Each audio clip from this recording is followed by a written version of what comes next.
Ciclo do ouro. Nos primeiros anos da colonização do Brasil, não se descobriu ouro de imediato, o que frustrou as expectativas da coroa portuguesa. Com o tempo, surgiram relatos de pequenas quantidades do metal em diferentes regiões do país. Por volta da década de 1690, expedições bandeirantes que percorriam o interior em busca de riquezas localizaram esse recurso em Minas Gerais.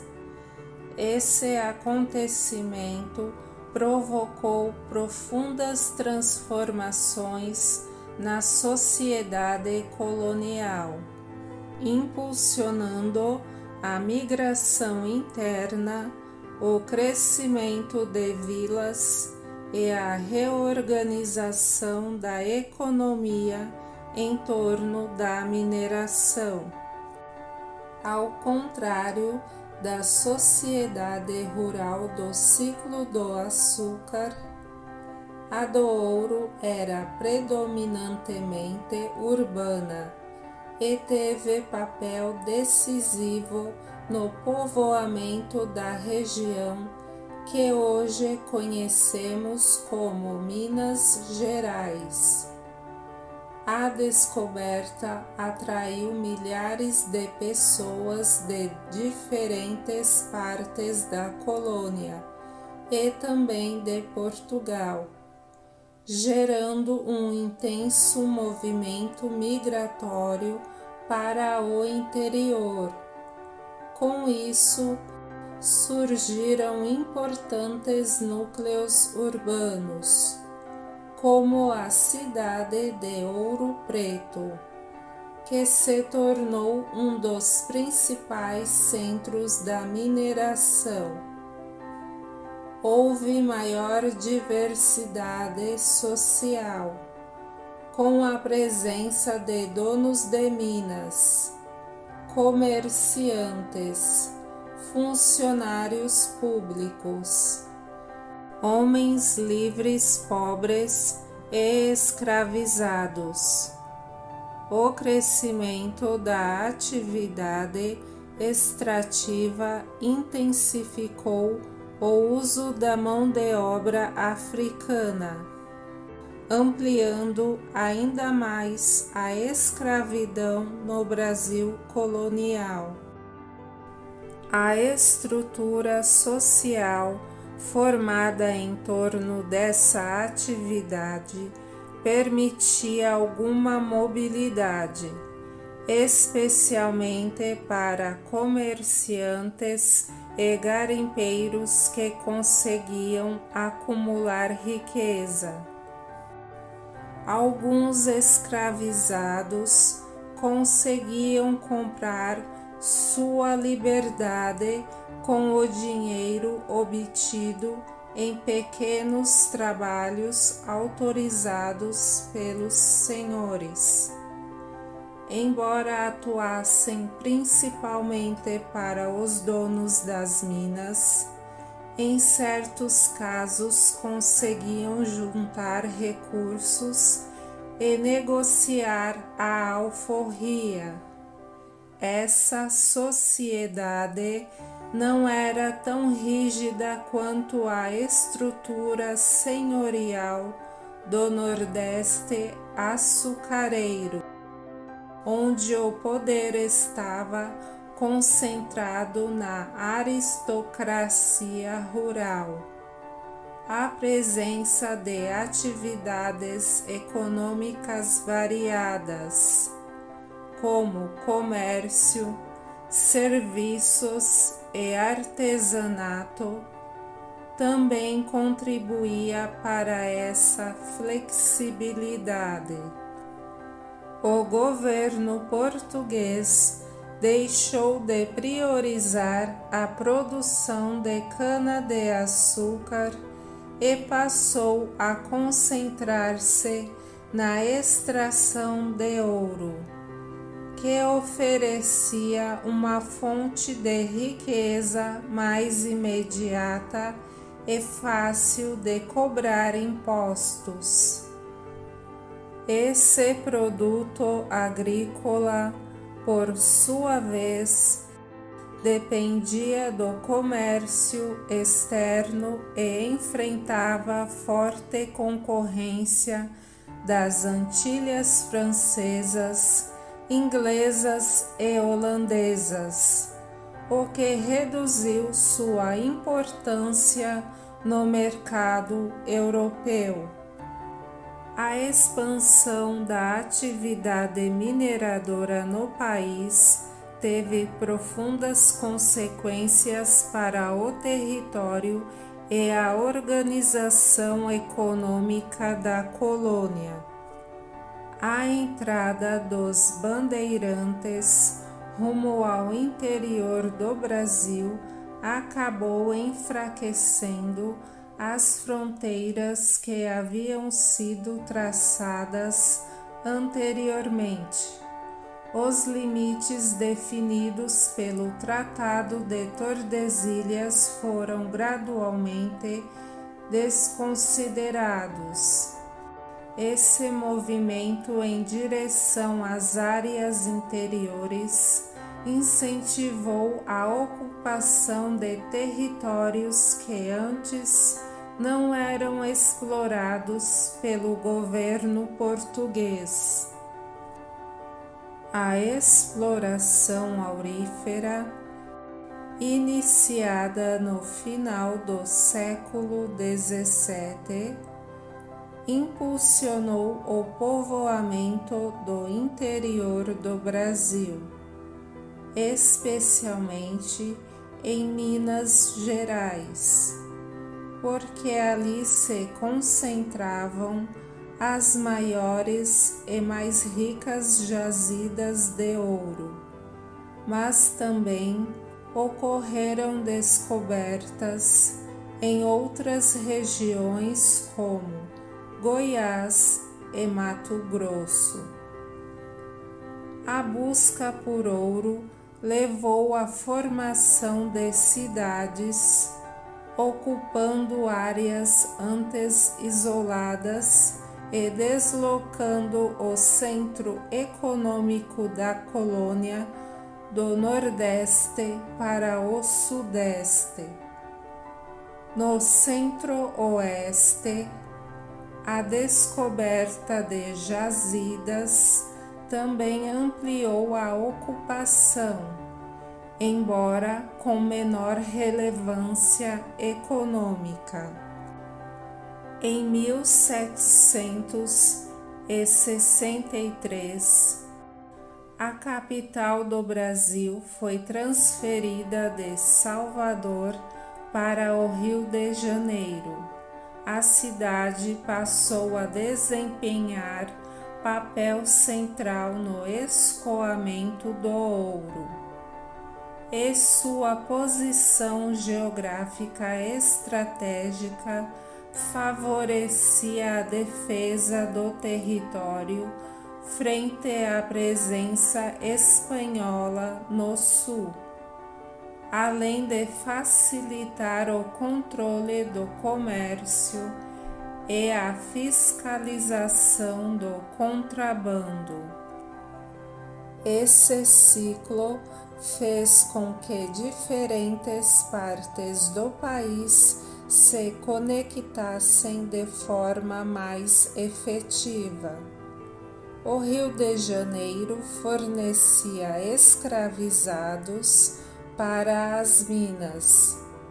O Rio Grande do Sul enviava charque para alimentar os trabalhadores, e outras regiões também abasteciam as áreas mineradoras.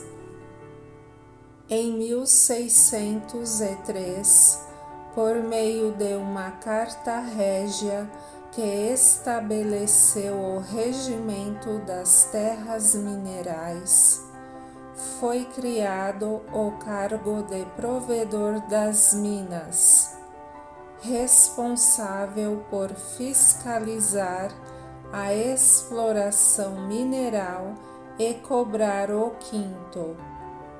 Essas medidas demonstram que, mesmo antes da corrida do ouro, o reino já buscava controlar e regulamentar essa atividade econômica. Já em 1702, com o avanço da mineração em Minas Gerais, foi criada a Intendência das Minas, órgão encarregado de cobrar impostos, fiscalizar a atividade mineradora, distribuir as terras destinadas à extração e julgar conflitos entre os exploradores. Neste ciclo, o governo português estruturou os impostos sobre a mineração da seguinte forma: quinto, imposto que destinava 20% de todo o ouro encontrado nas minas à coroa portuguesa. Casas de fundição, locais onde o ouro era fundido e transformado em barras, garantindo o controle da arrecadação dos impostos. Captação, tributo pago por escravizado utilizado na mineração. Finta, tributo fixo anual estabelecido pela coroa, cobrado nas regiões mineradoras. Derrama, cobrança forçada dos impostos atrasados. Diversos conflitos marcaram esse período no país, como a Guerra dos Emboabas, a Revolta de Vila Rica e a Inconfidência Mineira. A Guerra dos Emboabas foi uma disputa entre paulistas e forasteiros pelo controle das minas de ouro. Já a Revolta de Vila Rica, em 1720, liderada por Filipe dos Santos, foi uma reação da população contra a criação das casas de fundição pela coroa portuguesa. A Inconfidência Mineira, por sua vez, foi um movimento de inspiração iluminista que buscava a independência, mas acabou reprimido, com Tiradentes executado como exemplo.